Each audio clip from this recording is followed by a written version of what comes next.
If you notice the audio sounds any different, my microphone died. Yep, the battery just ran out. Honestly, I think it's a bigger miracle that I haven't had to charge the damn thing for like a year. You know, really, how many more times do I have to say that 2023 is one of the best years in the video game history before the point just starts getting lost? Lost in a sea of stars. I genuinely am at a loss for words here. Did I not say that Bomber Cyberpunk was one of the best, if not the best indie game of the year in my last video? Because I'm fucking doubting myself not even 2 weeks later after playing Sea of Stars. Sea of Stars is a masterpiece. I'm just gonna get that right now out of the way. And that is coming from someone that already had high expectations from a game that was trying to recapture the essence of SNES RPGs that include, but are not limited to, fucking Chrono Trigger. Now, I don't think I've mentioned it in the channel before, but Chrono Trigger is my favorite game of all time. And if not, then it, at the very least, it's on the top 3. And I feel like that is a sentiment that a lot of people can share. So my expectations from Sea of Stars were pretty high from the get-go. I think I started following the project around 2021, maybe early 2022. And that shit was a motivation for me, how to stay at my peak so I could receive Sea of Stars in peak condition. I don't really know if talking about video games was part of that peak condition, but I'm still ready regardless. So I think that it's about time that I start talking about the game. Also, just as a heads up, there will be gameplay spoilers, no story spoilers. I'm not gonna touch that thing, but there will be like footage from like late into the game. So I don't know. I feel like I should just let you know that before somebody gets pissed off in the comments. Immediately, I simply want to start off by saying, damn, this story was surprisingly good. And no, I haven't finished the game just yet. I'm at the entrance of the final dungeon and I'm trying to get the most things that I can before the true ending, which I'll get to on later. Hey, hi, audio recording Zudo here, and as you can probably imagine, I ended up lying. I didn't mention the true ending at all. So, I guess, I don't know what I was actually trying to say. What I will say is that out of the few things that I didn't like about the game, I mean, I'm not gonna say I didn't like the ending itself because I still haven't gotten to it, but I find it kind of annoying to collect all of the rainbow shells in order to get the true ending. But apart from that, that's kind of all that I wanted to mention with the true ending. Yeah, no, that's about it. When I first found the game, the story was surprisingly something that never came to mind. What I wanted more than anything was something that managed to remind me of the gameplay of Chrono Trigger, and so that was really the only thing that I cared about.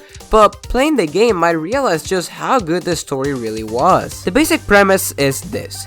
There are those called solstice warriors, which are born during either a summer or winter solstice, and as a result either share power with the sun or with the moon respectively. Balir and Sail, the protagonists of the game, are the newest set of Solstice warriors, and their first mission, once they are officially declared as such, is to take down the last dweller, and during their mission, they will make a bunch of different allies, like their childhood friend, a cool ninja, and others. The premise of the story is simple, but something that I was imagining based on the developers of the game was that this story was not all that it seemed. For those of you not in the know, the people that made this game are Sabotage Studios, which are the same people that were responsible for The Messenger, which was another indie hit that came out a couple years back. And something that The Messenger did tremendously well was simply subverting the expectations of the player. What started out as a simple adventure inspired by the NES Ninja Gaiden games and other difficult platformers of the day quickly evolves into a Metroidvania-esque game in which you have to do puzzles with time travel, changing the entire look of the game,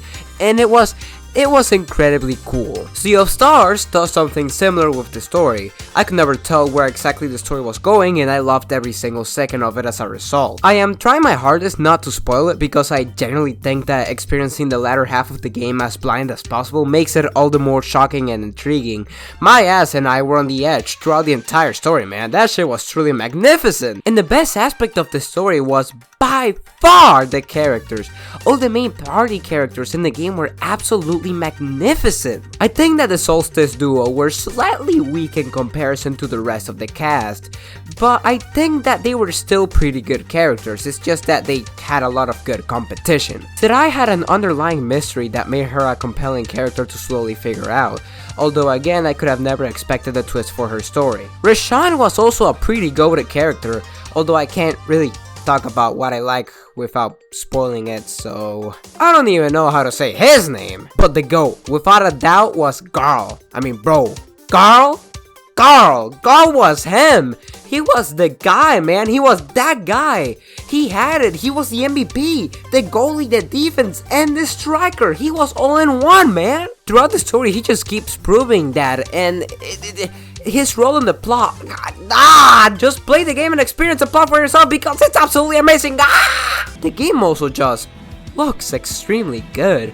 The pixel art is beautifully animated and brings the characters to life. It reminds me of like PS1 RPGs, and those were pretty damn good looking when they were in 2D. In 2D, I said! The graphics were so good, they gave me an uppercut, knocked me out, grabbed me, put me in my bed, and made me fall into a deep slumber. And when it comes to music,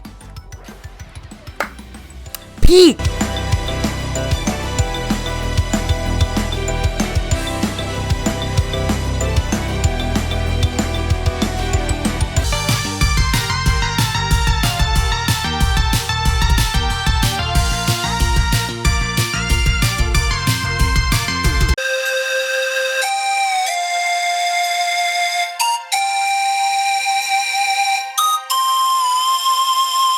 While all that is fine and dandy, the real star of the show was the gameplay itself, and I think that it was very surprising in many ways. In the beginning of the video I compared it to Chrono Trigger alone, but really I would say that it's a combination of more than just that. It's other Square Enix RPGs, many different Mario RPGs, maybe a bit of Golden Sun, I've heard. One of the most surprising aspects about the game is the great deal of mobility you have in the overworld. More than just gaining combat abilities, this game takes an approach like Mario RPGs and gives the player many different abilities in the overworld as well, like a grappling hook, pushing blocks, being able to freely control the time of day, which to be fair was something available from the start of the game, but you can unlock the ability to fully change it without having to go to certain blocks that will give you the power. Moving throughout the world feels surprisingly smooth and makes the game more enticing to play than just having that basic ass movement, even if the combat system has the potential to be really fun. While I don't consider it necessary, the movement outside of combat is pretty substantial because it is basically the second half of the game, and having good movement to accompany the game goes really far. One of the reasons games like Pokemon Legends are so fun despite the game looking like the average dumpster. Oh, but don't get me wrong here, the combat is still probably the most important aspect of the game, and Sea of Stars completely nailed it. The combat is simple. In summary, 3 party members, a bunch of enemies. You can attack normally or with specials, or with the combo meter that is built up by attacking and successfully blocking attacks from enemies. All the attacks have different elements or attributes which are necessary to break the locks of enemies and do big boy damage. But what are the locks? The locks are essentially a puzzle in which you have to choose the right order of attack as well as the right choice of attacks before you run out of time and the enemies start going on about their goofy shit. The more locks you break, the more you will reduce the damage that they can give, and if you break all the locks, the attack will be cancelled automatically.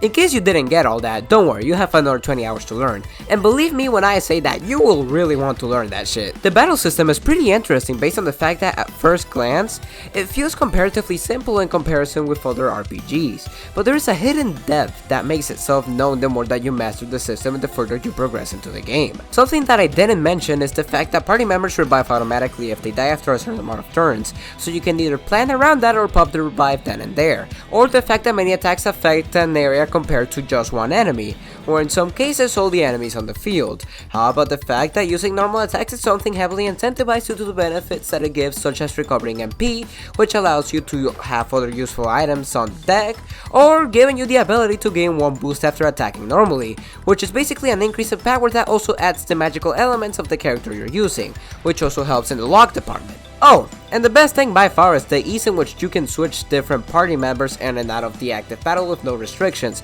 So if you need to use an attack, or if you need to make a character switch because they're in bad conditions, then that is something that you can do. I think that my one problem with the battle system in general is that there is no block button, which I feel would have been really nice in some occasions, but I think that's all that I really didn't like about the combat, and it isn't even something that is actually like bad, it's just something that I wasn't a big fan of. The entire system feels like a simple dance that quickly evolves into a wonderful piece that feels incredibly good to master.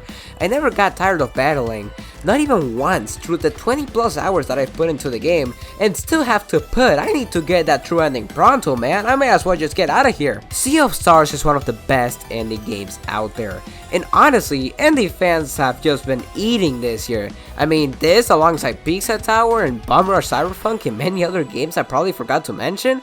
I mean, god damn, man. I don't think I can recommend this game enough. It is available on every platform and Game Pass as well as PS Plus, so go get it if you have any of those, I guess. Well, that's all the time that I've had for today. I'm just a random stranger that you met on the internet. But hey, just call me Sudo.